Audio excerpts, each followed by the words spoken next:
Thanks for everybody who's coming and who is joining now.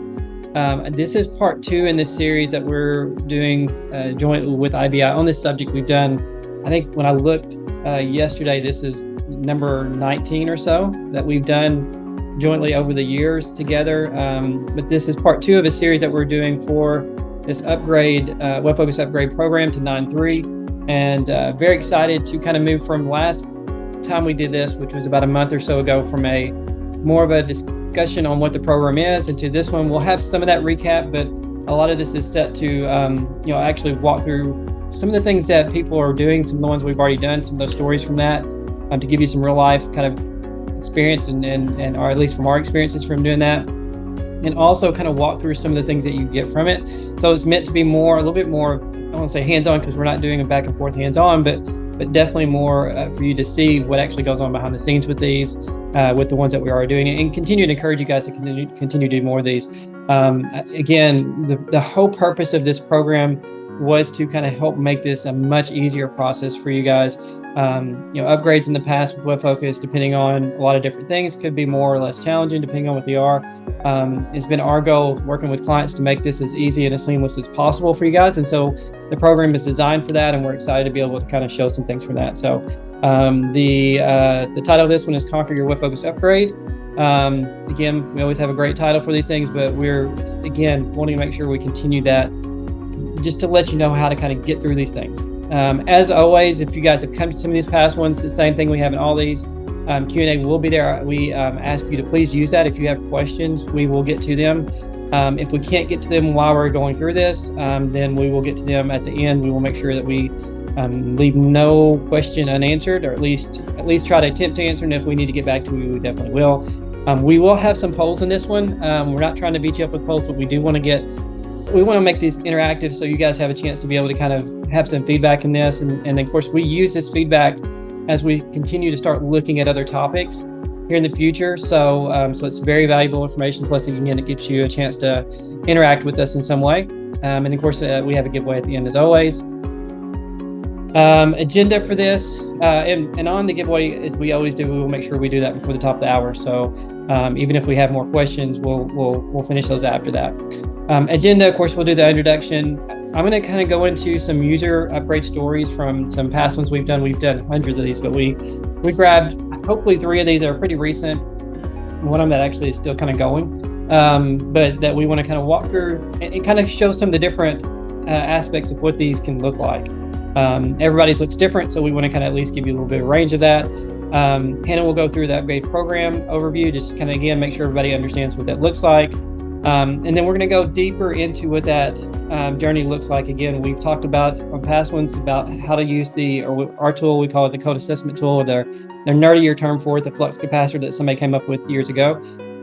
What kind of outputs do you get from that? How is that actually used to scope? We'll go into some actual details on that, and then how and why to modernize. Everybody's looking to upgrade, but what's the next step is usually, obviously, you're getting these new great features. How do you actually use them to do something new and exciting in your environment? So, and of course, we'll have time for questions and drawings and all that kind of stuff at the end. Company overview, again, if you've been on these, you've seen this 100 times, but I always like to at least make sure everybody knows who Amtex is. We are a company that's been around for over 20 years now, and I would say most of that, at least 15 plus of that, if not more, have been in partnership with IBI in a number of different capacities, and still are. Very, very deep relationship there. A lot of it started off with professional services and continue to do that, but also working with other aspects of IBI as well. We are located in New York. The headquarters is in New York. We have a lot of our guys in New Jersey, but we also have offshore in Chennai and Delhi. And then we have some, as you can see, there's some other offices throughout the globe to kind of support other projects we have going on in those areas. But we are still very much a boutique. We like to say we're a boutique services industry group, meaning we get very deep with our clients. We like to know who our clients are, their problems are, beyond just, hey, we have an upgrade we need to do, and dig very deep with them on the things that they're trying to do on the data and analytics side to make better decisions with their data. 20 years of partnership. I guess that answers my question. It is more than 15 years. But we have been together for a very, very long time, working with them in a number of capacities. We want to highlight that again, just to make sure that's why we're working together on this. I actually came from IBI and from my past and joined Amtex on the services side after working with IBI services team. A lot of it's because we were doing a lot of these projects together for years and years. They were my primary partner when I was at IBI, and obviously we continue to work a lot together. This focus today is going to be on the 9.3 upgrade program, which we are very proud we've been doing and probably been the partner for IBI to do upgrades, modernizations, those type of things.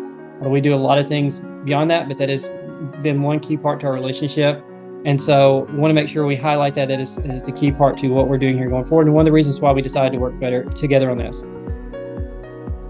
Today's speakers, again, me, Tim Howard. I am Director of Sales for Amtex BI. Dax will be joining me as well. He is VP of Delivery for us, meaning if you're running projects or if you're having projects with us, he's one that's running the teams that are doing it, and he has a lot of experience doing that as well. He does other things as well, and it comes from a data architecture background, but he knows everything WebFOCUS, everything, all the IBI data tools, data migrator, ISM, all the different tools. So, and then he knows a lot of stuff about the cloud. So there's lots of experience that he can bring to this from that. Joanne Greatzinger, again, who's been on probably at least over half of these, if not way more than that. Director of Pre-Sales at IBI. Joanne and I have gone way back since my time at IBI. She will be on, not to present today, but to help answer questions with us. Again, she's been heavily involved in this program. And Hannah Knox as well, product marketing manager, will be presenting today. Again, like I said, the program overview. She does a lot of things, including helping us with these webinars and getting the materials ready for them, but also, again, has been very key to this program that we're working together, and has helped us jointly manage this together. So I'm very excited to have everybody on here. Let's jump straight in. And then again, we can kind of, as you go through, if you have any questions or any thoughts, the Q&A is there. I think there's a chat in here as well, so feel free to use that. But the Q&A is a little bit more formal, back and forth. So we will try to it when we can to get those questions out there and make sure everybody hears them. Before we do that, let's start off with a quick poll. Again, I told you there'd be a few poll questions in here. Hopefully I know what I'm doing here. All right, what's your biggest priority for modernizing your WebFOCUS environment? And there's a few choices in improving your performance and speed, enhancing security measures, simplifying report workflows, reducing maintenance costs, and exploring new features. So I'm going to give everybody a few minutes to do this, and then again, for time's sake, we do have, I think, 6 of these poll questions throughout here, so we won't leave these up here for too long.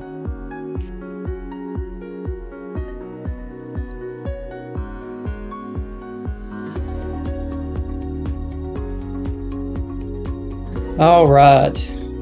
Hopefully everybody's had a few minutes to do that. I'm going to end the poll here. I'll share results back with everybody. So looks like it's pretty, honestly, it's probably one of the more even split poll questions I've seen, with reducing maintenance costs and exploring new features, obviously being two of the biggest. And that's exciting. Obviously, the new features are exciting to everybody. Hannah's going to walk a little bit more into that, some of those here in a minute. But we'll talk some about reducing maintenance costs as well, in different ways. You know, some of it from just, you know, the overall overhead of it, but also in managing, you know, how do you consolidate reports and manage those types of things as well. Very cool. All right. Let me figure out how to close this thing down. All right, so before we jump into the user stories that we're going to go into, I wanted to take just a second to step back. We shared in the last one 3 different kind of engagement types, and these are by no means written in stone. It's just a way to kind of guide your thinking on how we can kind of run these upgrade engagements as we get into them, because everybody has different needs for it. Everybody has different staff and different ways that they want to be able to run these.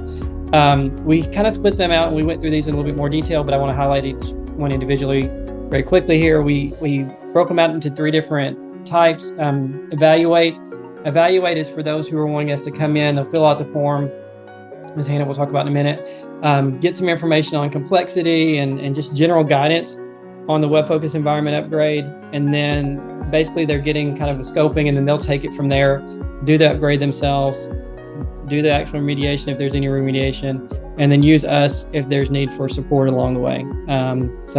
So it's more of a, I would say it's more of a do-it-yourself type of them, but again, we're helping you get started with that, help you make sure that you're getting on the right foot with the right instructions, and kind of pushing you on to do your thing, and supporting you as you go through that. The other way that second way that we kind of identified was mentor and support. This is very similar to that. We'll do most of the evaluation that we do on that, maybe a little bit deeper for a scoping exercise. But then what we'll do is we'll choose probably one or two usually some key apps or some key reporting domains that you have in that. And then Amtex will work with you to do the actual upgrade of the environments, configuration, migration, and then actually remediate those selected environments, and then teach your team on how to do that. So we can do that jointly with your team, or we can do that through knowledge transfer at the end. These are the things we did. We documented this is what you're supposed to do. And then your team kind of goes with it from there. And then we help support along the way. And of course, the last one is full scale, where we do everything for that. We do all the scoping of everything, and then Amtex takes it on, does knowledge transfer at the end, and your team, kind of picks it up after it's done. I'll be honest with you, typically what we see is kind of a hybrid between the mentor and support and the full scale. We do a lot of full scale as well, but a lot of people who are wanting to kind of have their more involved in that, tend to say, hey, why don't you take over some of these, and then document, show our team how we're doing, and then we'll take it from there. So we show these because there's different ways of doing this. And as you'll see here in a minute, we really, mostly probably because the nature of it, we don't have a lot of evaluate examples to share, but there are some who have done it. We just typically aren't as involved in those after that